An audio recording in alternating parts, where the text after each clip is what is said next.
My name is Zoe Rain. I am a photographer and director here in Chicago.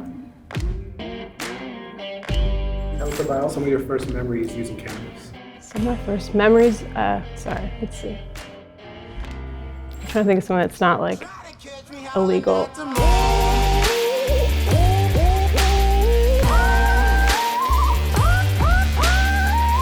I spend my days off hanging out with my dogs.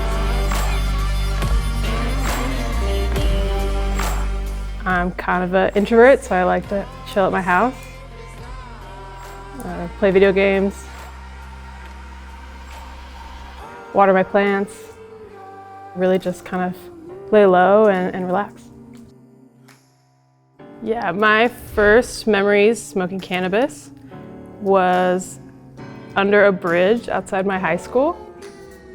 After school, wasn't skipping class, but took a hit from a pipe and didn't think I felt it. And then remember getting on a bus and being like, I'm on a spaceship right now.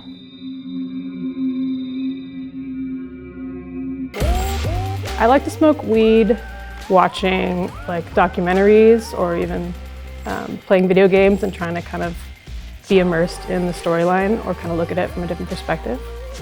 I'll smoke to get inspired, to kind of open up my mind. Usually it kind of wakes me up, so it's more of a middle of the day type thing.